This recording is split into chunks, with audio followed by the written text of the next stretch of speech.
Assalamualaikum warahmatullahi wabarakatuh.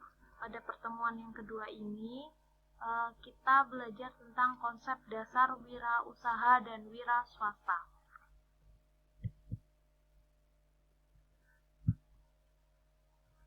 Yang pertama, tentang yang namanya apa sih wirausaha itu?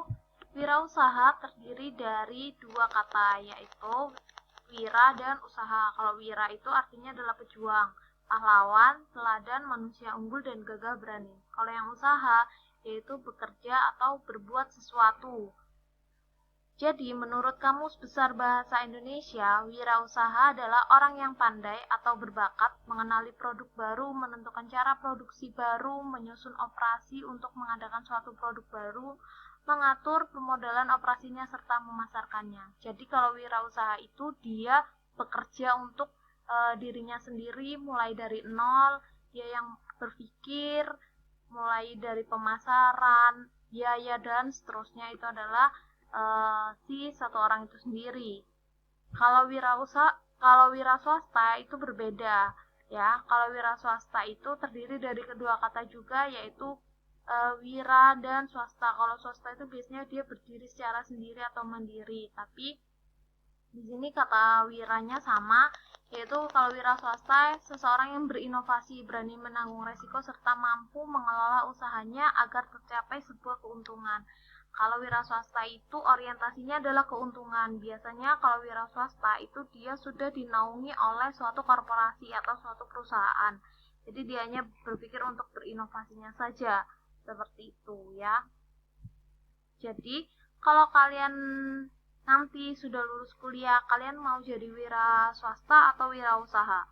Kalau saya pribadi sih maunya jadi wira usaha ya. Cuman yaitu wirausaha atau wira swasta dia mempunyai kelemahan dan kekuatan masing-masing. Kalau jadi wirausaha ya harus struggle, harus kuat, harus mentalnya kuat dan sebagainya. Nah, di sini kita adalah belajar tentang yang namanya kewirausahaan. Kalau wirausahaan itu adalah kita belajar mengenai dua hal, yaitu belajar wirausaha dan wirausahawan. Wirausahawan itu adalah meliputi pribadi seseorang atau mengenai penerapan keinovasian dan kreativitas seseorang dalam melakukan wirausaha sehingga dapat memecahkan masalah dan dapat bermanfaat sebagai peluang wirausahawan. Jadi kalau wirausahawan itu dia memang bekerja untuk dirinya sendiri, tapi biasanya dia melibatkan orang banyak nantinya.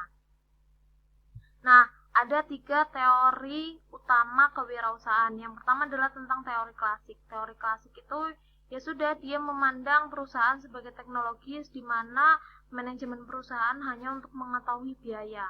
Padahal kita tahu bahwasannya perusahaan itu nggak cuma ada yang namanya biaya, tapi juga manfaat dan sebagainya. Yang kedua, ada yang namanya teori Kazarian. Kalau teori ini mengenai kinerja manusianya, kesungguhan manusianya, keseriusan untuk bekerja mandiri yang menyimpulkan bahwa kemajuan atau kegagalan usaha tergantung pada pengusahanya.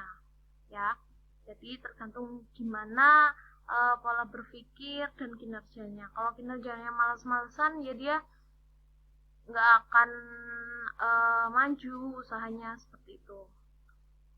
Kalau yang ketiga ada yang namanya teori perilaku. Kalau teori perilaku yaitu tentang bagaimana seseorang wirausaha memiliki kecakapan dalam pengorganisasian usahanya, meliputi keuangan, pembangunan jaringan, pemasaran, produk yang baru yang diciptakan. Jadi 3 teori ini tuh sebenarnya kesinambungan.